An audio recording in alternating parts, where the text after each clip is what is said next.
Assalamualaikum warahmatullahi wabarakatuh. Baik adik-adik, hari ini kita akan melanjutkan kuliah sosiologi masjid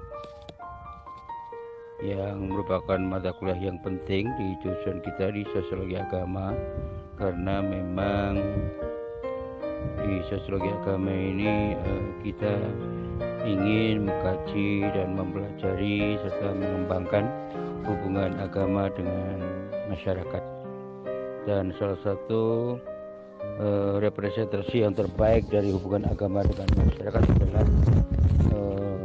di masjid ini, karena di masjid ini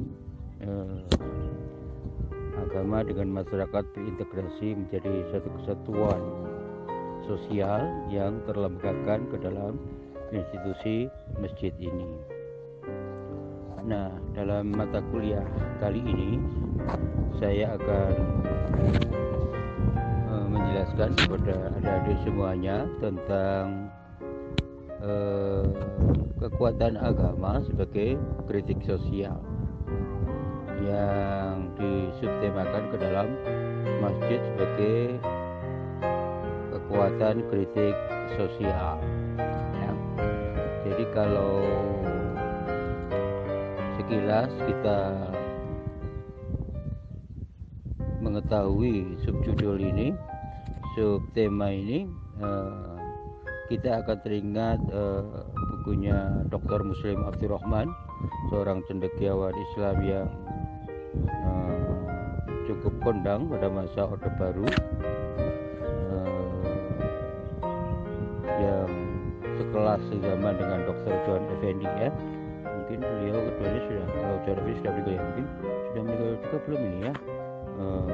Pak Dr. Muslim Abdurrahman ini yang menulis buku agama sebagai kritik sosial.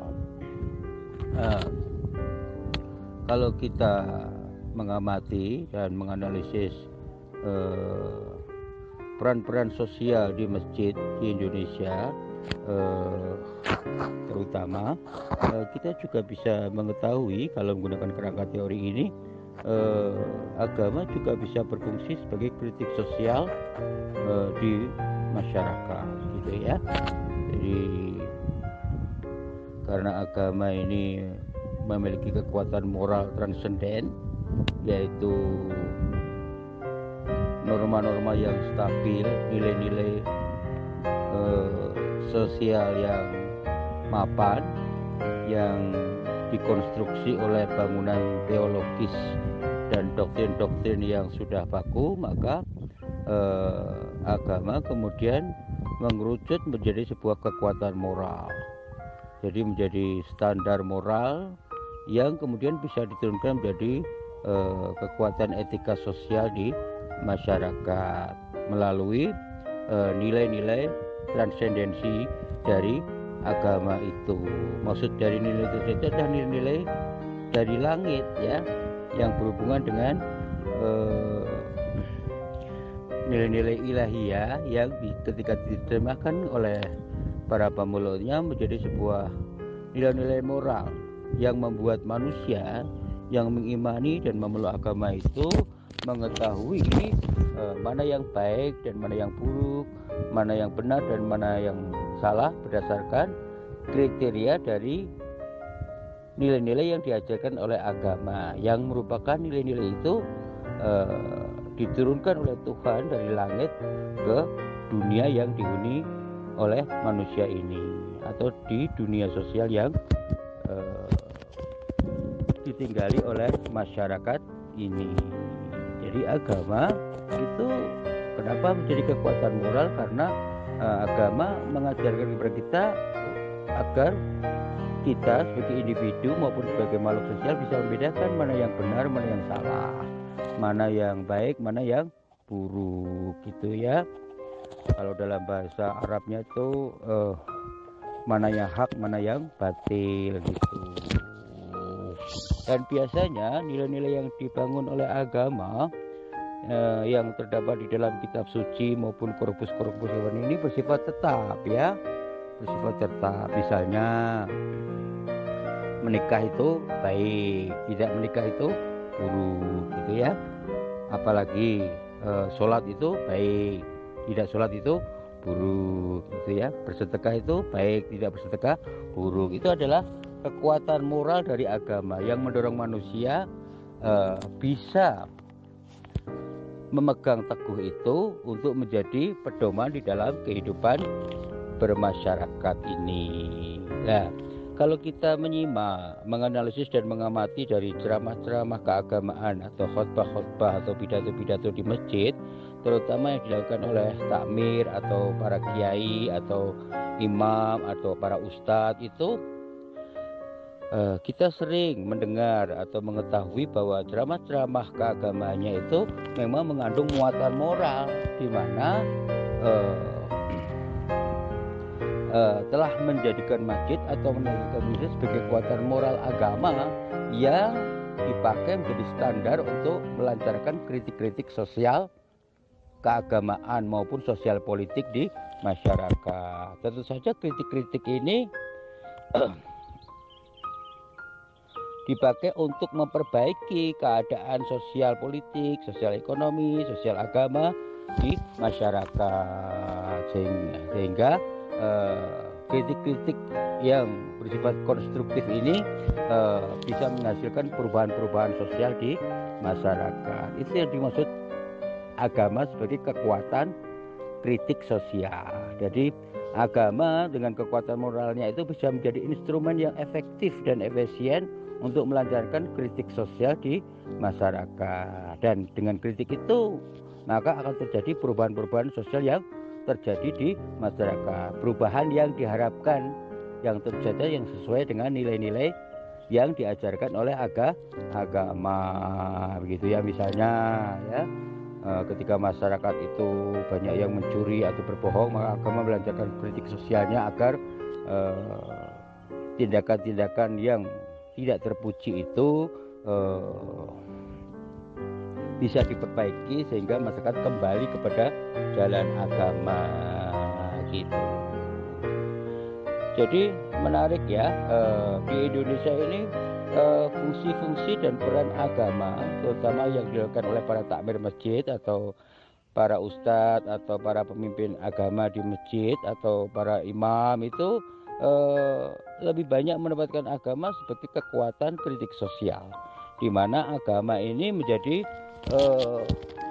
cara pandang moral atau pedoman moral ya, atau standar moral yang stabil yang bisa dipakai untuk melancarkan kritik-kritik terhadap kondisi sosial, politik maupun ekonomi di masyarakat ini.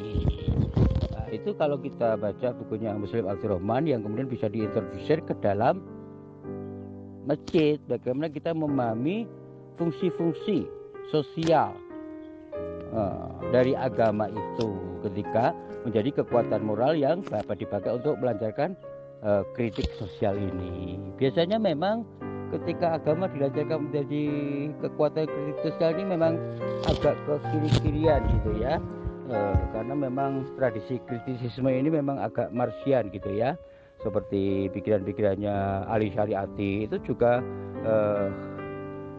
kritis sekali, atau pikirannya kiri Islam itu Dr. Hasan Hanafi gitu ya, atau pikiran-pikiran cendekiawan Islam yang kritis-kritis itu sebenarnya dibentuk oleh nilai-nilai agama yang menginternalisasi ke dalam diri seorang elit atau tokoh agama itu, atau ustadz atau takmir di dalam masjid itu, yang kemudian nilai-nilai itu dipakai menjadi standar moral untuk melancarkan kritik-kritik sosial di masyarakat. Tentu saja kritik-kritik sosial itu diharapkan agar terjadi perubahan sosial di masyarakat itu ya, sehingga perubahan-perubahan sosial itu sejalan dengan agama. Tentu saja fungsi-fungsi dan peran dasar dari agama seperti ini saya kira masih relevan ya di era pembangunan, era modernisasi atau era era globalisasi saat ini ya, di mana masyarakat hidup dalam kebimbangan dan kebingungan nilai-nilai karena produksi ilmu pengetahuan yang terus-menerus membuat nilai-nilai dan standar moral itu menjadi sesuatu yang sangat relatif dan cepat berubah, sehingga kita mengenal apa yang disebut dengan zaman disruption itu, zaman kolobendu kalau dalam tradisi kuno Jawa itu ya, zaman anomi sosial atau zaman kekacauan kalau menurut Burham itu, kekacauan sosial anomik itu yang kemudian oleh pandangan Muslim Abdurrahman di dalam bukunya itu membuat agama terpanggil menjadi kekuatan moral yang bisa mengontrol dan melancarkan kritik untuk melancarkan perubahan-perubahan sosial yang dapat dipakai ya oleh agama untuk memperbaiki masyarakat ini, sehingga terjadi perubahan sosial yang lebih progresif dan positif yang sesuai dengan harapan agama. Dan itu saya kira juga kalau kita baca bukunya Dr. Ali Shati dan yang sejenisnya itu dilakukan oleh para nabi-nabi itu ya, yang banyak melakukan kritik sosial ya, seperti Nabi Musa atau Nabi Muhammad itu ya, atau Nabi Isa, itu hampir sama ya, menjadi kekuatan moral transenden atau kekuatan profetik kalau istilahnya Kumto Wijoyo ini untuk melancarkan kritik-kritik sosial di masyarakat, baik dalam kehidupan sosial keagamaan, kehidupan sosial politik, kehidupan sosial ekonomi maupun kehidupan sosial kebudayaan. Makanya kemudian kita sebagai kaum muslimin hendaknya tidak alergi terhadap kritik-kritik sosial ini ya, tidak pesimis atau antipati terhadap kritik-kritik sosial ini, selama kritik-kritik sosial itu tidak bersifat anarkisme tapi bersifat konstruktif untuk melancarkan perubahan-perubahan sosial yang terjadi di masyarakat. Makanya kita jadi tidak heran setiap kita mendengar khotbah-khotbah di masjid itu kita melihat para ustadz atau kiai atau para ketua-ketua takmir ketika khotbah dia melancarkan kritik-kritik sosialnya di masyarakat gitu ya, sehingga masyarakat memiliki kesadaran moral untuk memperbaiki diri, sehingga terjadi perubahan-perubahan sosial, misalnya tentang kemiskinan, tentang keterbelakangan, tentang kebodohan dan sebagainya itu. Hanya memang kelemahannya kritik-kritik ini kalau tidak disertai dengan pengetahuan-pengetahuan sosial atau teori-teori sosial yang memadai atau ilmu pengetahuan yang modern, agak kesulitan juga ya untuk menyampaikannya dengan bahasa yang lebih humanistik, yang lebih membebaskan dan yang lebih transformatif gitu ya.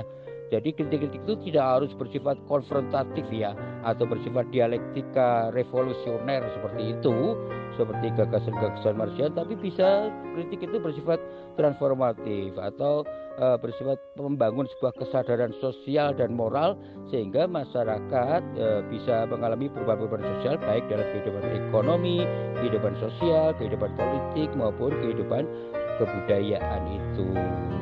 Nah, karena itu kalau kita ngamati dari ceramah-ceramah keagamaan, dari khotbah-khotbah para ustadz, pidato-pidato para ustadz dan takmir atau imam-imam dan kiai-kiai itu ya, para ulama di masjid-masjid ini, kita bisa mengambil kesimpulan bahwa ternyata agama juga memiliki kekuatan moral sebagai agen atau sebagai instrumen untuk melancarkan kritik sosial itu. Tidak selamanya kritik sosial itu dilakukan oleh ideologi-ideologi lain gitu ya. Agama sendiri secara inherent sejak dari turunnya dan dibawa oleh para nabi, oleh para tokoh agama itu sebenarnya dipakai untuk melancarkan kritik sosial, melancarkan perubahan-perubahan di masyarakat agar perubahan sosial itu sejalan dengan nilai-nilai agama yang bersumber dari wahyu itu, yang bersifat ilahiyah itu, yang bersifat transenden itu, atau menurut kita disebut dengan profetik itu, nilai-nilai yang tidak bersifat materialistik gitu ya, tapi nilai-nilai non materialistik itu ya, nilai-nilai yang kadang-kadang kalau kita tidak belajar agama atau tidak dekat dengan agama, kritik-kritik lancar agama itu terasa menjadi sangat asing dan mengagetkan gitu ya, karena memang biasanya kalau kekuatan moral agama itu lebih bersifat absolut gitu ya. Hanya kadang-kadang para ustadz ini karena merasa mewakili agama sebagai kekuatan moral yang absolut, sehingga cara menyampaikannya seringkali juga tidak dibarengi ya, dengan pengayaan ilmu pengetahuan sosial yang lebih baik lagi, sehingga interpretasi agama sebagai kekuatan moral ini bagaimana menyampaikan hal-hal yang absolut itu menjadi lebih humanistik dan lebih manusiawi begitu ya, sehingga perubahan-perubahan yang dilakukannya tidak bersifat konfrontatif maupun revolusioner, yang tentu saja kalau perubahan-perubahan itu terlalu revolusioner dan konfrontatif akan menimbulkan dampak yang kurang baik bagi kehidupan sosial keagamaan di masyarakat itu ya. Tentu saja kritik-kritik sosial agama dari kekuatan moral ini bisa masuk ke dalam aksiologi, di dalam aksioma, di dalam isu-isu besar gitu ya, atau isu-isu nasional ya, tentang korupsi, tentang kemiskinan, tentang HAM, tentang demokrasi dan sebagainya itu, sehingga kekuatan agama ini memang benar-benar sangat kontekstual dalam kehidupan sosial di masyarakat. Saya kira itu saja ya adik-adik yang bisa saya sampaikan untuk perkuliahan hari ini. Adik-adik harus banyak membaca itu bukunya Dr. Muslim Abdurrahman itu ya, Agama sebagai Kritik Sosial, sebelum masuk ke buku lain tentang teori kritik sosial itu. Dan kurang lebihnya mohon maaf, dan kita semuanya selalu berdoa kepada Tuhan agar selalu diberi keberkahan dan kesehatan hidup yang lebih baik lagi, lebih lagi di tengah pandemi corona yang belum berakhir ini. Wassalamualaikum warahmatullahi wabarakatuh.